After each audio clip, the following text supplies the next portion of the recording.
穿越斗罗为了不被挂王唐三一脚踩死，我反手绑定永远高1级系统，把它养成我的修炼发动机。只要唐三突破1级，我自动比他高1级。他卷紫极魔瞳，我白嫖更高境界。他拜玉小刚当老师，我躺着收割理论成果。别人穿越斗罗拼命修炼，我只负责把唐三哄成卷王。只因唐三越卷，我越强。此时圣魂村后300米高的小山包上，唐三正顶着晨雾往山顶爬。清晨的紫气刚从天边冒头，唐三就已经踩着碎石往上冲。他是唐门外门弟子穿越而来，哪怕到了斗罗大陆，也从没松懈过一天。每天紫气东来，就是他修炼紫极魔瞳的最佳时机。可他刚爬上山顶，整个人直接僵住。山顶那块大石头上，早就坐着一个6、7岁的男孩。我盘膝闭眼，剑眉星怒，身上还挂着一层露水，呼吸又稳又长。乍一看，真相和晨雾融在了一起。唐三脚步一停，眼神里全是敬佩，甚至还带着几分羞愧。临川大哥，我原本以为自己已经够早了，没想到你早就在这里修炼了。他看着我身上的露水，心里更震动。这种天人合一的状态，哪怕唐门内门长老也未必能做到。临川大哥没有玄天宝录，却能凭悟性走到这一步，简直妖孽。他不敢打扰，轻手轻脚走到旁边，开始修炼紫极魔瞳。而我眼皮微微一颤，心里差点骂出声：这石头真硬，睡得我腰都快断了。作为穿越者，我绑定了加1系统，真不需要苦修。系统目标就是唐三，只要唐三进步，我自动比他高1级。唐三紫极魔瞳第1重，我直接第2重；唐三玄天功1重，我直接2重。所以修炼这辈子都不可能修炼，但人设必须稳住。我要在唐三心里立住一个比他天才，还比他努力的卷王大哥形象。只有他疯狂卷，我才能躺着变强。为了这一幕，我昨晚半夜就抱着铺盖上山，硬是在石头上睡了一宿。太阳慢慢升起，唐三结束修炼，眼中紫意渐渐褪去。他一睁眼，正好看到我眼，收工。我眸中紫光流转，浓得比他还深。唐三心头狂震，紫极魔瞳纵观境界，不，甚至已经摸到入微门槛。他越想越羞愧。临川大哥明明只看过我修炼几次，没有口诀，却不仅学会了，还比我高出一大截，这悟性简直离谱。我淡淡睁眼，目光落到他身上，小三来了。唐三赶紧起身行礼，临川大哥早。大哥的修为似乎又精进了，我站起来伸了个懒腰，轻轻敲了敲他的脑袋，精进还差得远。小三，你刚才修炼时心神有一瞬间乱了。唐三脸一下红了，大哥教训的对，我背着手，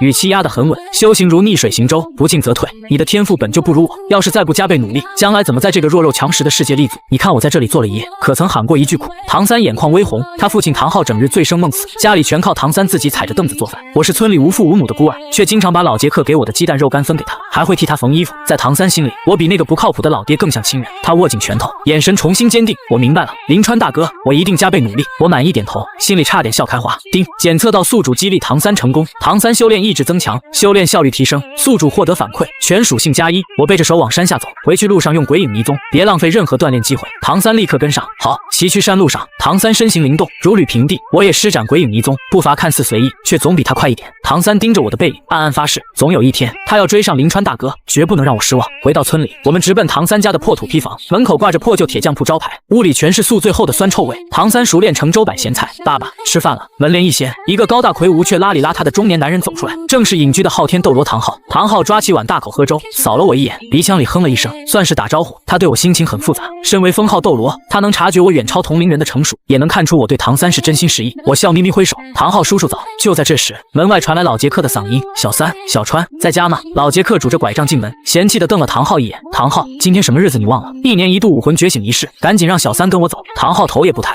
觉醒了又怎样？还能当饭吃？老杰克气得胡子乱颤，你这个废人，自己当铁匠也就罢了，还想耽误小三前程？我们圣魂村当年可是出过魂圣的。唐昊冷哼，魂圣多少年前的老黄历了。眼看两人又要吵起来，我一步跨到中间，笑得很温和，杰克爷爷别气坏身子，唐昊叔叔也是舍不得小三离家，我们这就跟您去。我给唐三递了个眼神，唐三立刻拉住老杰克，杰克爷爷我们走吧。唐昊浑浊的眼底闪过一丝金芒，又很快低头喝粥。村中央的武魂殿分店其实就是一间大点的木屋，除了我和唐三，其余孩子都到了。屋里站着一个20多岁的青年，一身白色劲装，正是负责圣魂村觉醒的大魂师素云涛。这位就是名场面常驻嘉宾，瞎眼斗罗素云涛。涛哥一生废，神王多一位，弹幕诚不欺我。素云涛满脸疲惫，人齐了就开始。他已经跑了好几个村，一个有魂力的都没碰到，心态早凉了半截。镰刀废武魂无魂力，锄头废武魂无魂力，蓝银草废武魂无魂力，一个个孩子失望退下。素云涛脸色越来越麻，终于轮到唐三。唐三走进六角阵，金光闪烁，他右手掌心浮出一株淡蓝小草，素云涛差点当场摆烂。又是蓝银草，圣魂村这是捅了蓝银草窝吗？下一个不用测魂力了，蓝银草废武魂，不可能有魂力。唐三眼底闪过失落，我从队伍末尾走出来，目光直视素云涛，大魂师叔叔，来都来了，测一下又不费事，万一有惊喜呢？我相信我弟弟，他绝不是普通人。唐三猛地看向我，心里一暖，所有人都不看好他，连武魂殿大人都放弃了，只有临川大哥始终无条件相信他。素云涛皱了皱眉，最后还是把水晶球递过去。行吧，测一下，虽然8成浪费时间。唐三深吸一口气，把手贴上去，下一秒蓝光爆开，照得整个木屋都亮了。素云涛瞳孔地震，先天满魂力，蓝银草先天满魂力，这怎么可能？唐三也被吓住，随后下意识看向我抱着双臂，微笑点头，一副早已看透的样子。唐三更敬佩了，大魂师都看走眼，林川大哥果然慧眼如炬。素云涛回过神，又连连摇头，可惜，太可惜了。要是任何攻击型武魂，哪怕镰刀配先天满魂力都是天才，偏偏是蓝银草。唐三眼里的光又暗了几分。素云涛看向我，最后一个，你来。我不紧不慢走进阵法，叮，检测到目标唐三觉醒双生武魂，蓝银草未觉醒状态。昊天锤，恭喜宿主获得武魂蓝银王。昊天神剑，我心里暗爽，脸上稳如老狗。随着素云涛魂力注入，我体内2股热流翻涌，右手先浮出一株蓝色草叶，却比唐三的蓝银草宽厚晶莹，上面还有金色纹路，像天然王冠。周围孩子的蓝银草武魂竟不受控制的浮现，全部朝我弯下去，像在朝拜。素云涛傻了，这也是蓝银草？不，这是变异蓝银草。还没等他缓过来，我左手一颤，一把古朴长剑虚影浮现，锋锐气息一泄，素云涛皮肤都开始发麻。双生武魂，素云涛差点没拿稳水晶球，这么个小破村竟然开出双生武魂。素云涛这趟觉醒仪式简直不是出差，是抽到隐藏大奖。唐三也看呆了，他也是双生武魂，可林川大哥不仅也有，而且蓝银草气息比他强太多，不愧是大哥，连武魂都压他一头。素云涛激动的声音发颤，孩子，快测魂力！我把手放上水晶球，耀眼光芒轰然爆发，甚至让水晶球咔咔开裂。素云涛抓住我的肩膀，浑身发抖，绝世天才，你必须加入武魂殿，以你的资质，教皇冕下都有可能收你为徒。老杰克在旁边嘴巴张得能塞鸡蛋，2个先天满魂力，圣魂村祖坟真冒青烟了。我看了一眼唐三，然后坚定摇头，大魂师叔叔，我不能同意。素云涛急了，为什么？武魂殿有大陆最好的资源。我指了指唐三，满脸认真，因为我是哥哥，我要照顾小三。你刚才也觉得小三是蓝银草非武魂，武魂殿未必看得上他。如果我走了，把他一个人留在这里，谁陪他修炼，谁照顾他？在我心里，情谊永远排在实力前面。这一番话落地有声，唐三猛地抬头，眼泪瞬间涌出。林川大哥为了他，竟然拒绝武魂殿招揽，那可是一步登天的机会，换别人早就原地起飞了。素云涛也愣住，心里竟有点感动。强扭的瓜不甜，这种重情重义的孩子，硬带走只会结仇。他叹了口气，既然你心意已决，我不勉强。不过你既然要照顾他，那就一起去诺丁城初级魂师学院，我给你们2个攻读生名额，武魂殿随时欢迎你们。我礼貌鞠躬，谢谢大魂师叔叔。唐三擦掉眼泪，心里暗暗立誓，林川大哥为他牺牲这么多，这辈子他一定用命守护大哥，谁敢对大哥不利，谁有取死之道。从武魂殿回家时，老杰克兴奋得像个孩子，唐三却一直盯着左手，等老杰克先去村头报信，路上只剩我们2个。唐三终于停下脚步，林川大哥，我回头，怎么了？他左右看了看，确定没人，缓缓抬起左手，黑光涌动，一柄漆黑小锤出现在掌心，霸气的不像一个孩子该有的武魂。唐三有些不好意思，其实我也有第2个武魂，唐门玄天宝录里有铁律，永远不要让无法完全信任的人看见真正实力，但林川大哥除外。我看着昊天锤，轻轻拍了拍他肩膀，小三，双生武魂是天赋，也是考验，我不惊讶你有，我惊讶你愿意告诉我，以后稳健发育，等你成长起来，没人会是你的对手。唐三点头，爸爸教过我，木秀于林，风必摧之，但我不想瞒着大哥。我拍了拍他的肩，既然我们都是双生武魂，那以后互相监督，一起变强。唐三心里热乎乎的，仿佛又和我站回同一起跑线。回到铁匠铺，唐昊还在喝酒。唐三鼓起勇气，爸爸，我觉醒了武魂，我们要去诺丁城上学。他展示出蓝银草。唐昊冷冷抬眼，上学做饭谁做？蓝银草有什么好练？当铁匠不好吗？唐三急了，不变强，以后怎么保护大哥？我想成为魂师。唐昊突然暴怒，酒瓶砸在地上，碎片飞溅。魂师有什么用？就算成了最强大的魂师，也不过是个废物。唐三被吓了一跳，不明白父亲反应为什么这么大。我站在旁边没吭声，心里清楚唐昊的心结。唐三咬牙抬起左手，昊天锤赫然出现。爸爸，那如果是双生武魂呢？唐昊浑身一震，猛地冲过来抓住唐三手腕，死死盯着小锤，沧桑眼底全是震惊、痛苦和怀念。他喃喃低语：双生武魂，竟然是双生武魂。下一刻，他猛地看向我，恐怖杀气瞬间压下。唐三察觉到父亲对我的杀意，立刻挡在我身前，张开双臂：爸爸，不要，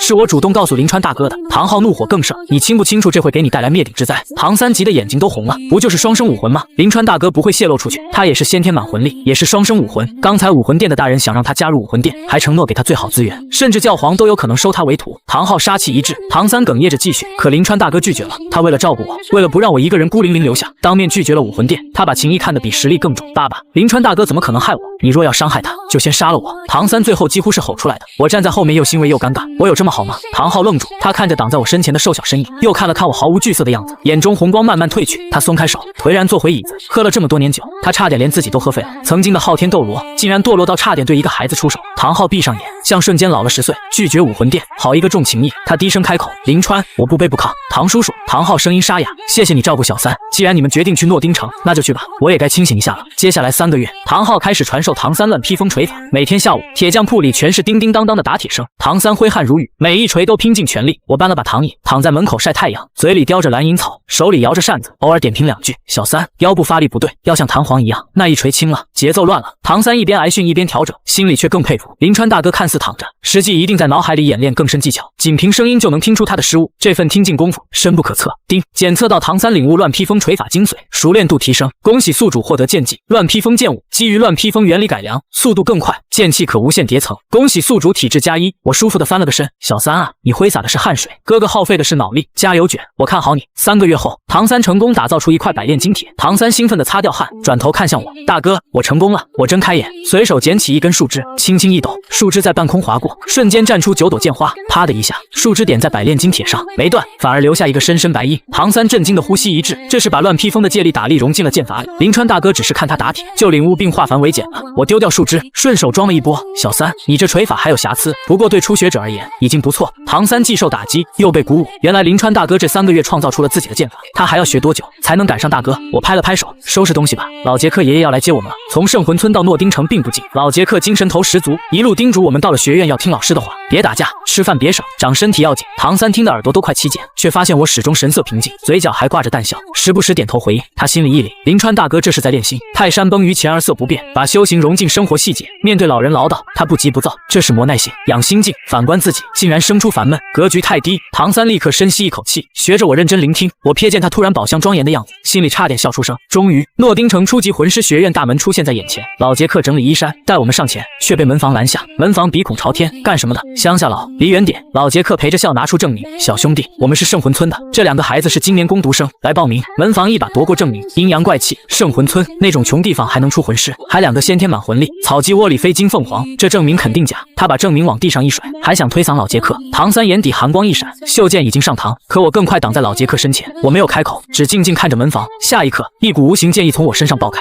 门房只觉得刀剑加身，双腿一软，抖得跟筛糠一样。唐三心头狂震，这不是杀气，而是霸气到极点的剑意。林川大哥连武魂都没用，一个眼神就让门房精神崩溃。就在这时，大门内传来沙哑低沉的嗓音：“好了，住手吧。”我收敛气息，转头看去，一个中等身材、略微偏瘦的男子走出来，黑色短发，相貌普通，双手背在身后，身上带着一股独特颓废气质。门房像看到救星，连滚带爬站起来：“大师，您回来了。”这人就是玉小刚。大师没理门房，弯腰捡起证明，拍掉灰尘，面向老杰克：“老先生，刚才的事，我代表学院向您致歉。这2个孩子的证明是真的，交给我吧。”老杰克受宠若惊，连忙感谢。大师目光扫过唐三，又落到我身上，眼底惊讶更深。刚才那股剑意，连他这个29级大魂师都心悸。大师下巴微抬，摆出高深姿态：“2个小家伙天赋不错，可愿拜我为师？”我看着眼前这个故作高深的家伙，嘴角差点抽住。这就是玉小刚，号称理论无敌，结果自己卡在30级以下。那句没有废物的武魂，只有废物的魂师，听着热血，可他自己真信吗？不过他的理论知识确实丰富，让他去折磨唐三，自己岂不是能名正言顺偷懒？我装出好奇：“您就是大师？”大师下巴微抬，语气带着几分傲然。世俗眼光往往短浅，真正的天才从不看出处，这逼格拉满。唐三明显被镇住了。大师带我们进学院，送走老杰克，又把我们带到办公室。他把证明摊开，指着唐三那份，嘴角勾起自信弧度：“先天满魂力，蓝银草。如果不借助特殊因素，蓝银草无法支撑先天满魂力，所以你应该是双生武魂。”唐三如遭雷击，猛地站起，左手下意识背到身后。双生武魂是他最大秘密，除了林川大哥，这个人怎么一眼看出来？大师挥了挥手：“别紧张，通过我的武魂10大核心竞争力，可以推导出来。”紧接着，他滔滔不绝讲起理论。唐三听得如痴如醉，觉得自己遇到了顶尖智者。我在旁边喝水，心里暗笑，推倒个锤子，多半就是瞎蒙。比比东也是双生武魂，你玉小刚当年怎么没提前推出来？不过我没拆穿。等大师装完，看着唐三崇拜的眼神，我清楚火候到了。大师目光灼灼：“唐三，你可愿拜我为师？我可以教你如何修炼蓝银草，成为真正魂师。还有你，林川，你天赋似乎更强，若拜我为师，我保证让你20年内名扬天下。”唐三有些心动，却又怕大师只选我。我放下水杯，站起身，没有行礼，反而退了一步，把唐三推到大师面前：“大师，您的理论确实精彩，可适合您的弟子是小三，不是我。”大师愣住：“为什么？”唐三也震惊：“大哥，我叹了口气，您刚才讲能教小三修炼蓝银草，把废武魂化腐朽为神奇，这正是他需要的。小三天赋异禀，却缺少系统武魂知识，他需要您这种博学老师指引。我顿了顿，身上散出淡淡锋芒，而我不同，我的路是剑，是一往无前，是斩破束缚。您的理论渊博，却未必适合我这种极端路子，所以请您收下小三，他会成为您理论最完美的验证者。这番话滴水不漏，既捧大师，又捧唐三，还给自己立了个剑心独行人设。实际上，我只是不想跟玉小刚背石头跑圈，我有系统，躺着升级都嫌累，凭什么主动给自己找个爹管？唐三眼眶瞬间红了，在他脑补里，我这一切都是为了他。大师精力有限，我主动退出，是把最好的名师让给他。他扑通跪在大师面前，恭恭敬敬磕了3个响头。老师，请受徒儿一拜。这一声真情实感，既是敬大师，也是回应我的牺牲。大师扶起唐三，脸上恢复僵硬表情。好，从今天起，你就是我玉小刚亲传弟子。他转头看向我，语气冷淡不少。既然你不愿拜师，我不勉强。以后修炼上遇到困惑，我只能以学院老师身份给你普通建议。我笑了笑，心里毫无波动。教务处流程很顺利，我们领了校服，刚走到七舍门口，就听见屋里一阵嘈杂，砰！一个高年级工读生倒飞出来，摔在我脚边，叫王胜。七舍中央，一个锦衣少年踩在桌上，身后跟着2个跟班，正趾高气扬地指着工读生们：“听好了，我叫柳龙，是萧晨宇老大的手下。听闻今年工读生里出了先天满魂力天才，让他滚出来。萧老大有令，不管是不是天才，到了诺丁学院，是龙得盘着，是虎的卧着。”工读生们敢怒不敢动。我看了看大通铺破被褥，又看了看被弄乱的床位，眉头微皱。这环境本来就差，还被搅成这样，今晚还睡不睡了？我跨进门槛，淡淡开口：“喂。”柳龙上下打量我，嗤笑一声：“又来一个送死的，你就是那个先天满魂力？”我点头，目光落在他脚下的桌面。我是，先从桌子上下来吧，桌面被你踩脏了，等会儿还得我弟弟收拾。柳龙像听到笑话：“你弟弟？你清不清楚你在跟谁？”话没完，我眼睛微微一眯，引动昊天神剑一丝气息，在柳龙感知里，空气瞬间凝固，眼前少年仿佛变成出鞘神剑，锋芒直指眉心，只要他敢动一下，脑袋就要搬家。柳龙惨叫一声，双腿一软，从桌子上滚下来，扑通跪在地上。所有人都没看清发生了什么，只觉得我身上闪过一股可怕气息，然后柳龙就跪了。我淡淡看着他，现在能好好交流了吗？柳龙疯狂点头，能。老大，您是老大，我有眼不识泰山，从今天起，您就是七舍老大，也是我老大。我愣了一下，这小子转向也太丝滑了，主打一个识时务，正常剧情不该去找萧老大，再让我打一次脸吗？我对当老大没兴趣，指了指空床，我没带被褥。柳龙立刻爬起来，老大放心，我有一套全新蚕丝被褥，马上给您拿来，洗漱用品也包我身上。王胜挣扎着爬起，眼神满是敬畏，老大，谢谢你救我，以后我跟你混，端茶倒水都行。这时唐三背着包袱进门，他一眼看到我坐在七舍唯一完好的椅子上，柳龙满脸堆笑替我铺床，王胜在旁边帮忙。唐三愣住，大哥，我指了指旁边床位，小三，你回来了，这是热心同学柳龙送的，你睡那张。柳龙立刻凑上去，哎呦，这就是三哥吧？我是小龙，以后脏活累活尽管吩咐。唐三皱眉，本能不喜欢这种阿谀奉承之辈，主要是这人居然抢了他的活，这就很没有边界感。林川大哥身边有他这个弟弟就够了。唐三冷着脸，不用，我自己有手。他默默挤开王胜和柳龙，拿起水壶，大哥喝水。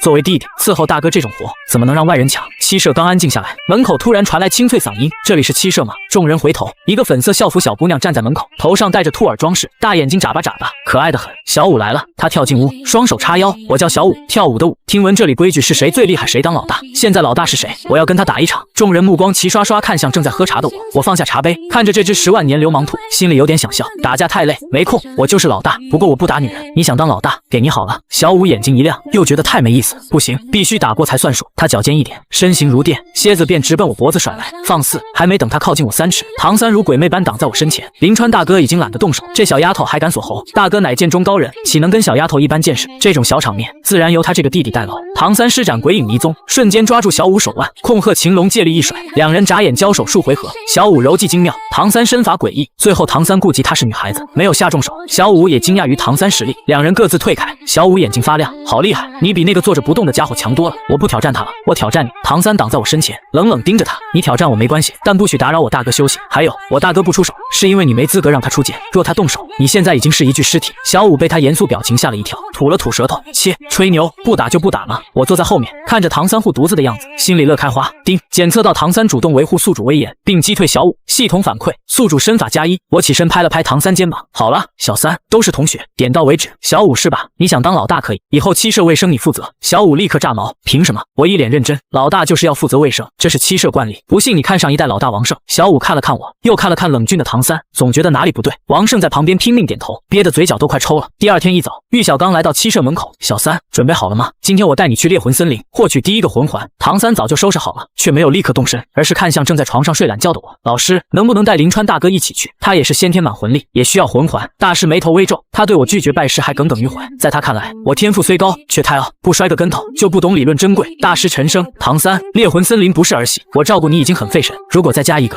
唐三突然跪下，老师，求您了，临川大哥是为了我才放弃拜您为师，若他不获取魂环，我们就无法一起修炼。您不带他去，那我也不去了。大师一愣，我揉着眼睛坐起来，一脸无辜。大师叹了口气，只能妥协。行，但丑话在前，临川，你不是我弟子，森林里一切行动听指挥，若乱跑出事，我概不负责。我打了个哈欠，慢悠悠穿鞋，放心吧，大师，我最怕死，肯定躲您身后。其实我正愁怎么混个魂环，系统能加点魂环，总得有个明面来源。跟着大师去森林走一圈，正好掩人耳目。一路上，大师为了在我面前找回面子，也为了教唐三，疯狂输出理论。看，那是斑斓猫，10年魂兽，攻击性不强；那是孤竹，植物系魂兽。唐三认真做笔记，我左耳进右耳出，手里晃着狗尾巴草。很快，他们遇到一株泛着青光的孤竹，大师指着它，满脸自信：“唐三，你看这株孤竹，虽只有10年修为，但孤竹坚韧，若吸收它，你的蓝银草会更坚韧，符合控制系路线。”唐三若有所思，大师得意看了我一眼，意思很明显，这就是理论力量。我没忍住笑了一声，大师脸色一沉：“你有不同见解？”我耸肩：“大师，我不懂理论，我只是觉得蓝银草最大特点是什么？是生命力。野火烧不尽，春风吹又生。为了追求坚韧找竹子，那为什么不直接玩锤子？锤子不比竹子硬。”我随手扯下一根草，蓝银草本质是生生不息，若把生命力开发到极致，不管缠绕还是防御，谁弄得断，就算弄断，瞬间又长出来，这才是最恶心的控制。这番话像闪电劈进唐三脑海，生命力，春风吹又生。大师教的是让蓝银草变成绳索，藤蔓，追求毒素和坚韧，而临川大哥看的是本源。蓝银草弱小，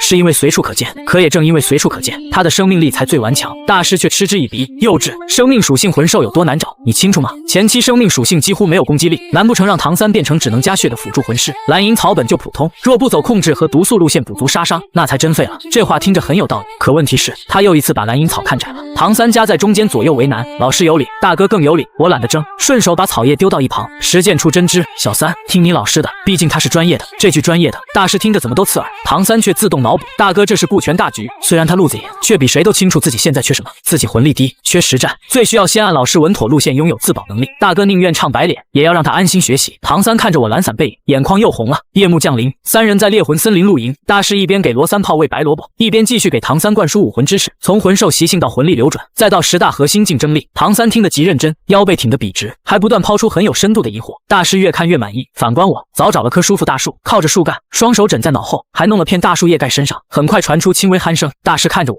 眼底闪过一丝不屑。先天满魂力又如何？双生武魂又如何？没有强者之心，没有对知识的敬畏，天赋终究是空中楼阁。可就在他幻想唐三未来成神打脸我的时候，变故来了。呼，腥风扑面，草丛剧烈晃动，空气温度骤降，一股压迫感瞬间笼罩营地。大师脸色大变，不好，有毒物靠近。小三，屏住呼吸。罗三炮放屁如打雷，轰天裂地，黄色魂环亮起。罗三炮撅起屁股，一记惊天响屁轰然炸开，借着光亮，众人看清来袭者，那是一条接近4米的墨绿色大蛇。大师声音都颤了，曼陀罗蛇，而且接近400年，这种魂兽怎么会出现在外围？曼陀罗蛇毒性强，速度快，身体坚硬如铁，刚好天克玉小刚这种攻击手段单一的大魂师。他被罗三炮激怒，身体猛地一弹，张开血盆大口咬向大师。大师想用烟雾逃跑，可曼陀罗蛇靠空气流动锁定位置，尾巴一抽，直接把罗三炮抽飞，连带大师也撞到树干上。大师手臂被划开，毒素迅速蔓延。唐三惊呼：“老师！”大师捂着伤口，满脸绝望：“小三，快跑！这条曼陀罗蛇打不过。”曼陀罗蛇转头，冰冷树瞳锁定我和唐三。唐三眼中寒光一闪，袖剑已经对准蛇眼。老师为了保护他们受伤，他若逃了，还算什么唐门弟子？唐门弟子只有战死，没有逃跑。就在他准备拼命时，我轻轻按住他的肩膀：“小三，退后！”唐三急了：“大哥，这是曼陀罗蛇，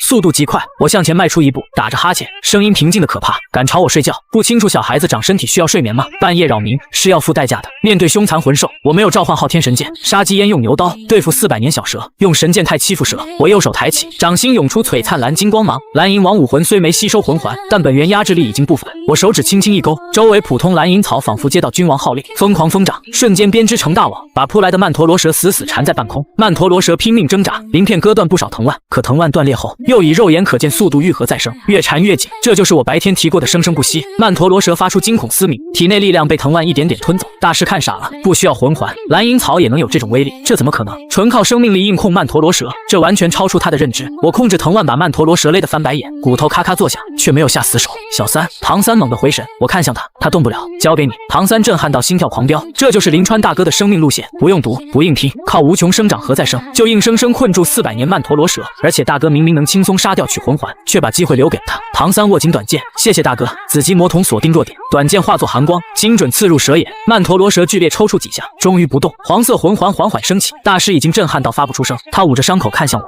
林川，你的武魂，我随口胡扯，可能是变异蓝银草吧。我家祖上或许是种地的，特别会种草。大师，您还是先解毒，不然待会真要截肢。大师这才反应过来，连忙掏药。唐三盘膝坐下，开始牵引魂环。接近400年的曼陀罗蛇能量霸裂，疯狂冲击他的经脉，他咬牙硬扛，冷汗直流，身体止不住颤抖。我确认唐三死不了，转身走向旁边灌木丛。系统领取奖励，叮，恭喜宿主协助唐三获得曼陀罗蛇魂环，奖励发放，宿主将遭遇一株濒死极品植物系魂兽。我按照指引拨开荆棘，古树根部，一株奇特金色藤蔓盘绕生长，叶片带着太阳纹路，散发温热气息，只是根部似乎被什么咬断，生命气息正飞速流逝。我心里一惊，大日金乌藤，顶级火属性加生命属性植物，拥有一丝上古金乌血脉，至刚至阳，生生不息。虽然只有1000年出头，但对第一魂环而言已经越级。我立刻朝营地方向招手，大师，快来看，这里有个大家伙，快死了！大师刚包扎好，走过来一看，倒吸凉气，这是什么植物？看纹路和长度，起码1000年修为，怎么会断根在这里？我装傻，可能被刚才那条蛇咬断了。大师，他快死了，能不能做我的魂环？大师立刻胡闹，这是1000年魂兽，第一魂环极限是423年，你吸收它会爆体，绝对不行。可他开口时，我已经一屁股盘膝坐下。大师，理论终究是理论，人总要赌一把。我既然敢吸收这枚魂环，就有扛住反噬的把握。我直接引动魂力，金乌藤本就濒死，魂环瞬间飘出，套在我身上。大师急得跳脚，疯了，你疯了！他绝望的闭上眼，仿佛已经看见我爆体而亡。可10分钟过去，20分钟过去，我不仅没出事，脸色还越来越红润，呼吸也变得绵长有力。狂暴金乌之力在我体内变得温顺，身体素质开始质变，肌肉更紧实，骨骼更坚韧，随手一握拳都能感觉到爆炸性力量。魂力更是从10级一路飙升，直接冲到15级。叮，吸收1000年大日金乌藤魂环成功，获得第一魂技金乌附体，可召唤金乌之火，附着蓝银王或自身，拥有极致燃烧与再生能力。我睁开眼，双眸惊艳一闪，目光落到旁边目瞪口呆的大师身上。大师，看来我运气不错，没翻车。大师的世界观当场裂开，第一魂环1000年，这科学吗？这合理吗？不可能，一定是这株植物濒死，生命力流失严重，才让我捡漏，不然他的理论极限岂不是被一个睡懒觉的小孩当场掀桌？这时唐三也吸收完毕，醒了过来，他感受着体内力量和黄色百年魂环，心中狂喜，400年曼陀罗蛇魂环，他终于成魂师了。唐三迫不及待想在我面前展示，大哥，你看，话刚到一半，他整个人僵住。我从草丛中走出来，身上一个高贵紫色魂环正缓缓升起，紫色1000年魂环。唐三揉了揉眼睛，怀疑自己看花了。老师明明讲过，第一魂环最佳配置只有400多年，他费尽千辛万苦，差点痛晕，才吸收400年魂环。大哥好像只是去旁边溜达了一圈，就整出个1000年魂环，还轻松的像喝水。唐三那点小骄傲，瞬间被拍成碎草。大哥不愧是大哥，不管理论还是实践，永远走在所有人前面。我拍了拍唐三肩膀，小三，哥哥这是运气好，刚才看到有株植物快枯死，我觉得可惜，就顺手吸了，没想到竟然是1000年的。大师，看来有时候也不能全信书本啊。大师脸色铁青，却无法反驳，只能尴尬咳了2声，这是特例，不可复制。唐三深受打击，但很快调整过来，真诚看着我，恭喜林川大哥，大哥果然吉人自有天相。我笑着拍他，同喜同喜。来，小三，咱们试招，正好我熟悉一下新魂技。唐三一听能和我过招，瞬间来了精神。虽然年限不如我，但他对曼陀罗蛇魂环的控制力很有信心。他兴奋点头，好，大哥，让你看看老师教我的控制。黄色魂环亮起，第一魂技缠绕，10几根蓝银草带着曼陀罗蛇毒素和坚韧，瞬间缠向我。我微微一笑，第一魂环亮起，第一魂技金乌附体。轰，一株粗壮无比、燃着淡金火焰的蓝银王藤蔓猛地窜出，直接无视唐三缠绕，像拍苍蝇一样把他的蓝银草全部拍碎。无论硬度、力量，还是那股灼热生命气息，都完全不是一个量级。唐三看着满地碎草，有点怀疑人生。这就是大哥的蓝银王，他的缠绕和毒素在大哥面前简直像纸糊的。我收起武魂，走过去揉了揉唐三脑袋，别灰心，小三，你的曼陀罗蛇魂环很强，毒素和控制力都不错，我这个纯属变异，不可复制。每个人都有自己的路，你跟着大师好好练，把控制修到极致，将来一定能成大器。而且哥哥强一点，才能护住你，对不对？唐三心中的失落瞬间散去，只剩满满感动。大哥太温柔了，为了照顾他的自尊，特意把自己的强大归结为运气和变异。1000年魂环摆在眼前，大哥敢打破常规，直面死亡，这份勇气才最可怕。唐三攥紧拳头，他不能被大哥甩开太远，他一定要把控制修到极致，未来做大哥最坚实的后盾。玉小刚看着这兄友弟恭的一幕，脸色依旧难看，可目光已经变了，因为他忽然发现自己引以为傲的理论正在被这个懒洋洋的少年一点点撕开裂缝。而更要命的是，唐三看向我的眼神已经亮得像又找到了一座新高山。